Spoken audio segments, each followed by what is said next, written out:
Saudara, program Indonesia Update harus kami sela sejenak untuk mendengarkan pernyataan dari juru bicara KPK terkait dengan hasil pemeriksaan terhadap tersangka kasus suap Harun Masiku, Sekjen PDI Perjuangan, Hasto Kristianto yang sudah diperiksa sebagai tersangka oleh penyidik KPK sejak pagi tadi. Hasto, Sekjen PDI Perjuangan diperiksa atas status tersangkanya pada suap Harun Masiku pada dua unsur, yakni unsur penyuapan mantan komisioner KPU dan juga upaya ataupun dugaan upaya merintangi penyidikan kader PDIP Harun Masiku yang sudah buron sejak tahun 2020 silam. Semangat ya. Tenang saya.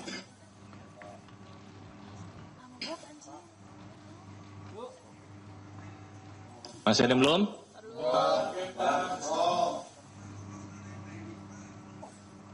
Baik, silakan rekan-rekan bagi yang mau bertanya hari ini.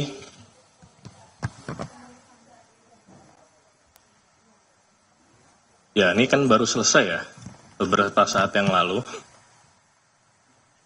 Secara umum yang bersangkutan tentunya dimintai keterangan seputar dokumen, barang bukti elektronik, maupun mengklarifikasi keterangan-keterangan saksi yang lain, termasuk juga pengetahuan yang bersangkutan terkait perkara yang sedang disangkakan kepada yang bersangkutan, maupun juga kepada tersangka lain. Kalau isinya apa, tentunya saya tidak bisa menyampaikan kepada rekan-rekan karena itu sudah masuk di materi penyidikan.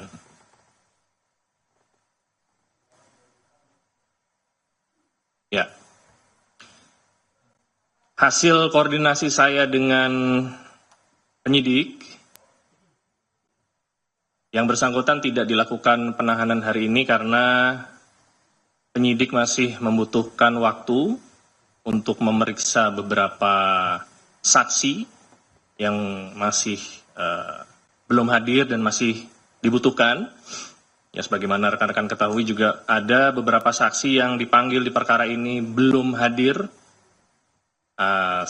Beberapa diantaranya saudara Saiful Bahri, ada juga saudari Maria Lestari, dan ada beberapa saksi lainnya. Jadi penyidik menilai belum diperlukan untuk dilakukan penahanan dan tentunya bila penyidik dan jaksa penuntut umum sepakat bahwa berkas ini sudah siap untuk dilimpahkan, maka proses tersebut akan dilanjutkan.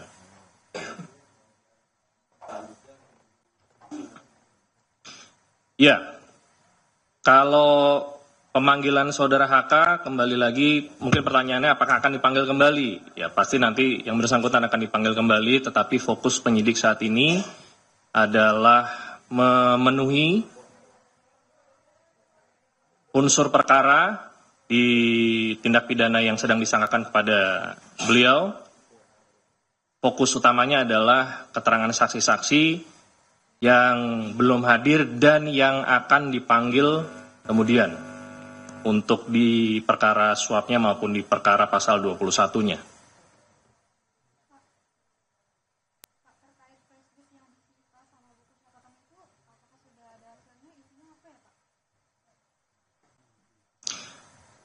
Sebagaimana yang sudah saya jelaskan tadi ya,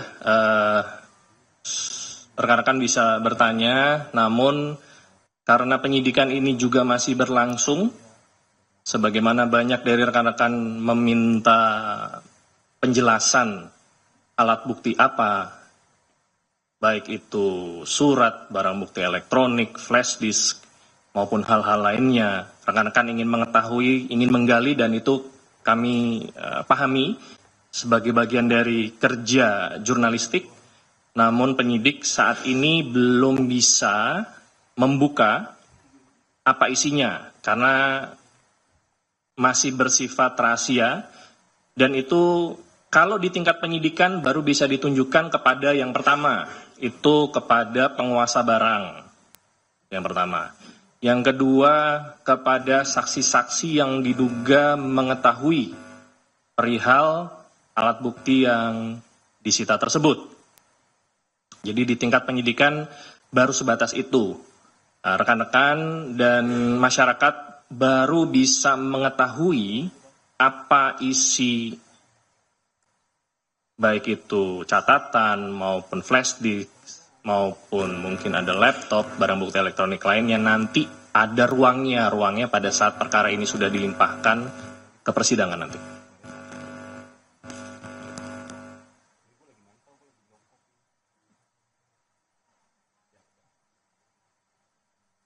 Ya, KPK menghormati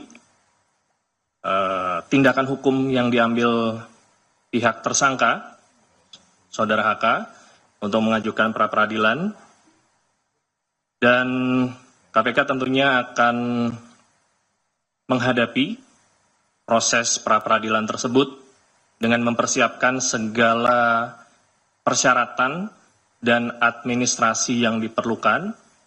Jadi pada saat nanti waktunya sidang pra-peradilan dibuka, ya kita harapkan Biro Hukum yang mewakili KPK bisa hadir dan tidak ada hambatan dalam prosesnya. Tentunya KPK meyakini bahwa proses penyidikan termasuk penetapan tersangka Saudara HK sudah prosedural, profesional, dan proporsional. Demikian.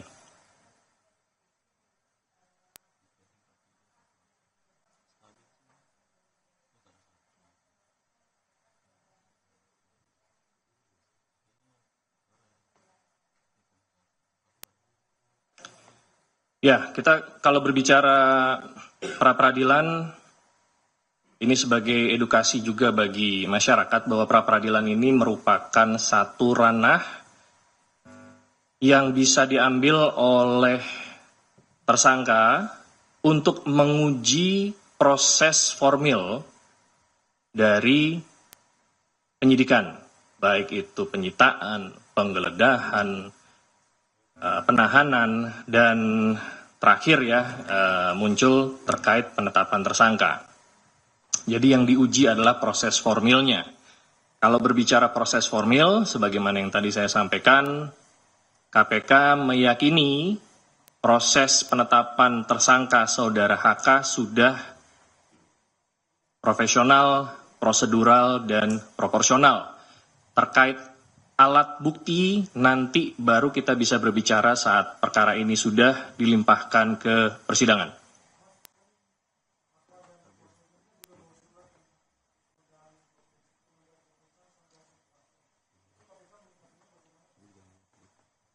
Ya, atas permohonan tersebut, info yang kami dapatkan dari penyidik bahwa permohonan itu ditolak. Ya, prosesnya tetap berlanjut.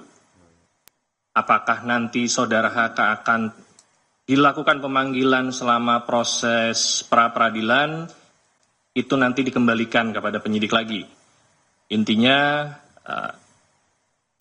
permohonan sudah diterima, tetapi tanggapan dari KPK itu ditolak. Ya, karena proses peradilan itu merupakan satu ranah tersendiri, ya, dan proses penyidikan itu ranah tersendiri. Jadi ini tidak bisa dicampurkan, tidak bisa disatukan. Tidak berarti kalau proses pra-peradilan itu berjalan maka penyidikan berhenti, tidak. Proses penyidikan tetap berjalan. Bila yang bersangkutan mengajukan untuk tidak dipanggil terlebih dahulu, itu merupakan hak tersangka ya, untuk mengajukan, tetapi penyidik juga memiliki kewenangan apabila ingin memanggil, dan seandainya proses tersebut digunakan sebagai alasan untuk tidak hadir, kemungkinan besar penyidik akan menilai itu bukan menjadi salah satu alasan yang patut dan wajar. Demikian. Mas, itu kan suratnya ditujukan untuk pimpinan KPK. Nah, ini yang menolak ini pimpinan atau penyidik, Mas? Yang menginfokan ke saya adalah penyidik, tentunya setelah berkoordinasi dengan atasan dalam hal ini Direktur Penyidikan, Deputi Penindakan, termasuk dengan pimpinan. Ya.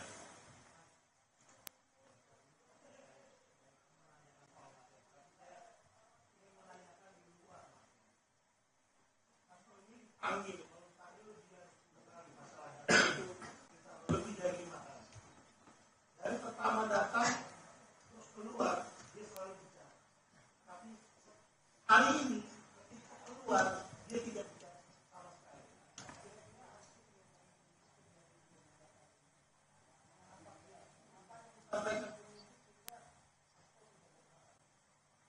Ya, saya tidak bisa menduga-duga ya apa yang disampaikan penyidik. Mungkin beliau sedang kurang enak badan sehingga tidak memiliki keinginan untuk berbicara kepada rekan-rekan dan diwakili oleh kuasa hukum. Apakah ada pembicaraan yang membuat saudara HK tidak ingin berbicara kepada teman-teman jurnalis? Tentunya ini menjadi ranah materi penyidikan. Saya tidak bisa membuka itu karena penyidik juga tidak memberikan delegasi atau kewenangan kepada saya untuk menyampaikan hal tersebut. Demikian, Mas Mario.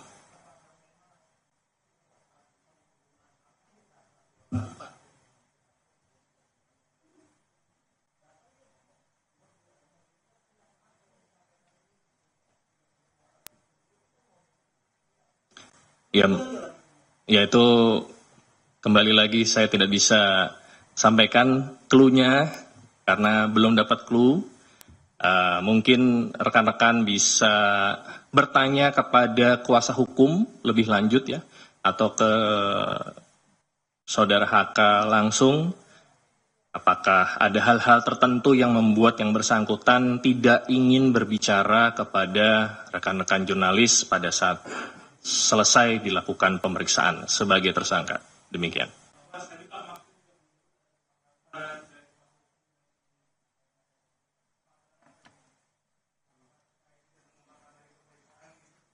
Kesepakatan apa ya? Ya, maksudnya kesepakatan apa? Yang disampaikan oleh saudara Magdir.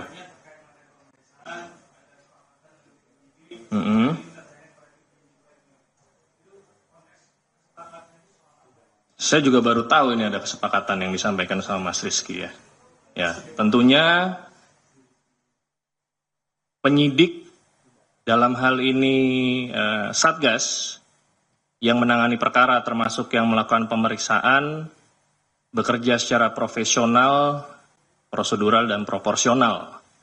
Ya, saya kurang memahami apa yang dimaksud kesepakatan oleh saudara Magdir. Apakah beliau mungkin menyampaikan terkait surat pengajuan tadi yang disampaikan salah satu rekan jurnalis bahwa tidak akan dilakukan pemeriksaan? Kalau itu sudah saya jawab bahwa proses penyidikan tetap berjalan, ya. Artinya KPK menolak pengajuan tersebut. Namun, apakah penyidik akan melakukan pemanggilan kepada yang bersangkutan selama proses pra-peradilan berlangsung atau setelah itu, tentunya kita kembalikan kepada penyidik. Demikian.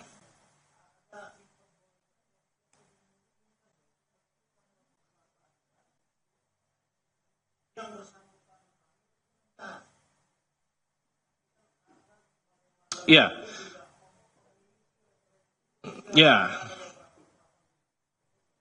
jadi seperti yang tadi sudah saya sampaikan bahwa proses penyidikan dan proses pra-peradilan itu berdiri sendiri-sendiri.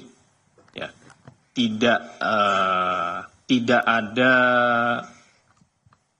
berkaitan secara langsung. Jadi dalam proses peradilan penyidikan tersebut saksi-saksi bisa tetap dipanggil, penyidik masih bisa melakukan penyitaan maupun proses-proses penyidikan lainnya termasuk salah satunya penahanan. Ya. Kalau berbicara memungkinkan atau tidak, memungkinkan. Apakah dilakukan atau tidak, itu dikembalikan kepada penyidik nanti, termasuk jaksa. Di KPK ini, di mana penyidikan dan penuntutan berada di satu atap, penyidik dan jaksa penuntut umum ini bekerja sama dan saling memberi masukan. Kapan sebaiknya tersangka ini ditahan? Bagaimana alat bukti dalam pemenuhan unsur perkara? Ini menjadi salah satu kekuatan di KPK hingga pada saat perkara ini dilimpahkan ke persidangan nanti, untuk conviction rate-nya ini 100% atau mendekati 100% kalau melihat histori putusan pengadilan untuk perkara yang diajukan oleh KPK sampai dengan saat ini.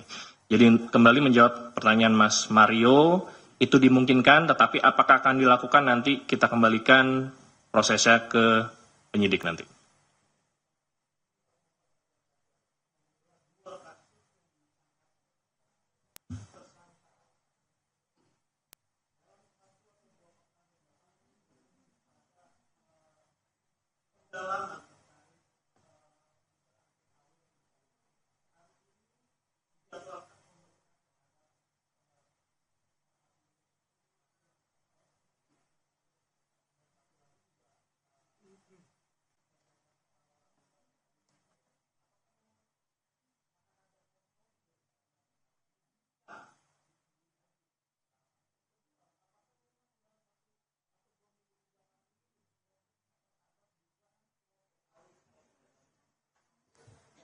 Ya, penyidik mendalami semua hal, terutama yang memang dibutuhkan dalam rangka pemenuhan unsur perkara. Jadi sebagaimana rekan-rekan ketahui, ada 2 perkara yang disangkakan oleh kepada saudara HK, dalam hal ini suap,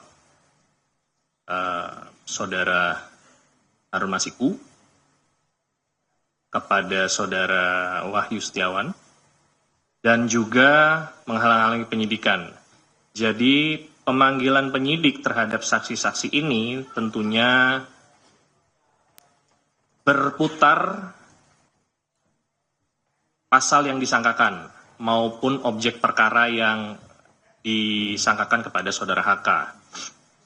Apakah saksi-saksi yang dipanggil ini ada kaitan langsung? Tentunya penyidik memiliki penilaian tersendiri, bahwa termasuk salah satunya saudara Maria Lestari, ya, maupun KPU, bahwa saksi-saksi tersebut memiliki nilai pembuktian atau setidaknya petunjuk terhadap perkara yang sedang disangkakan untuk bisa menguatkan perkara ini, sehingga nanti pada saat perkara ini disajikan di persidangan akan meyakinkan hakim bahwa memang benar perbuatannya ada, didukung dengan alat bukti yang nanti akan disajikan oleh rekan-rekan jaksa penuntut umum.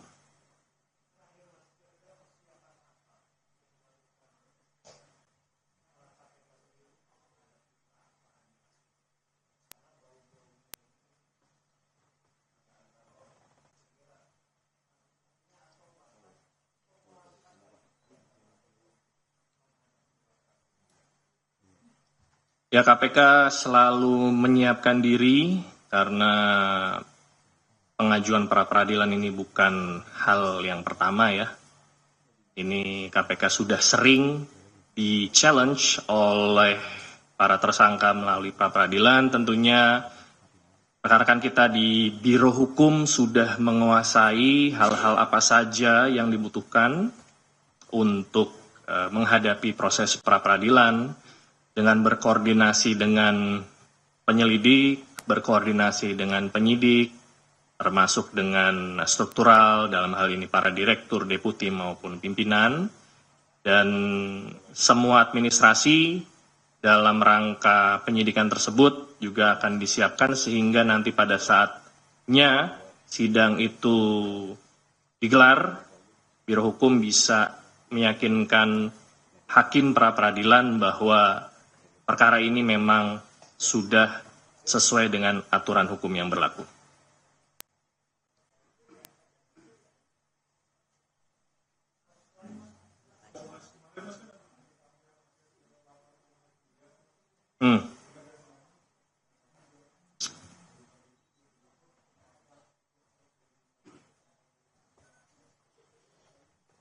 Pak siapa sudah ini? Enggak, maksudnya sudah menegaskan siapa tadi? Pak Dirdik. Beliau menyampaikan apa?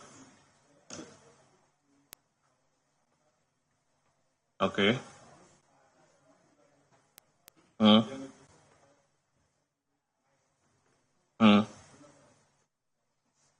Ya, saya perlu menanyakan kembali ya namanya atau inisialnya, tapi sampai dengan saat ini belum diinfokan oleh penyidik, tetapi betul aset-aset tersebut memang disita dari salah satu tersangka. Ya mungkin Mas Umam bisa mengelaborasi ya keterangan saya ini dengan keterangan Direktur Penyidikan. Tapi kurang lebih seperti itu tanggapannya. Ya.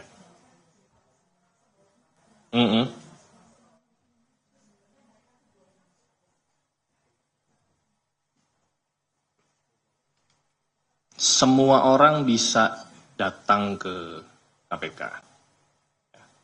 KPK ini lembaga yang terbuka untuk umum. Tentunya wilayah atau tempat-tempat yang bisa didatangi bagi orang-orang tersebut juga terbatas. Masuk ke lobi